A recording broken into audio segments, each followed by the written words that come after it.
If you're headed to Vegas and you want to go to one resort and never find your way out, stay tuned.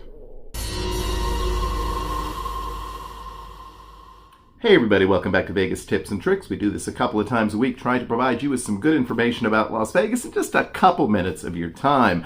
Today we continue our series on Las Vegas resorts with one which might be the most iconic property anywhere. It's the name most everybody knows, from you to your grandparents. I speak, of course, of Caesars Palace.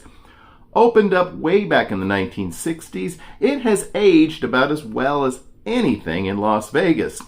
Now sporting 6 separate hotel towers, an attached mall that's one of the largest and most impressive anywhere in the United States, shows, restaurants, and of course a casino, Caesars Palace is simply hard to beat, unless of course you're trying to get in or out. It is a maze indeed. Of course I exaggerate to some degree, but Caesars Palace is definitely a property where downloading one of those property maps in advance is a good plan.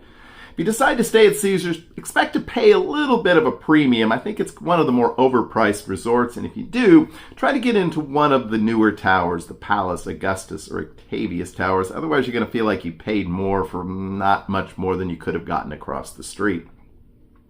That being said, it is a property you could spend several days in, never leave, and continue to have a ton of great Vegas experiences. I mentioned the restaurants. They go all the way from the sort of flashy kind of Food Network stuff like Gordon Ramsay's Hell's Kitchen, all the way to much more exclusive, unique restaurants like Guy Savoy.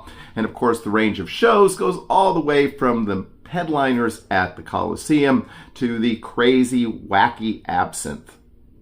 And of course, Caesars is one of the most themed properties you'll find anywhere, all the way from reception out to the spectacular pool. So if you choose to stay at Caesars, you may have a little bit of difficulty coming and going, but you might never want to leave. We'll be back again next week with more Vegas tips and tricks. Until then, take care. Bye-bye.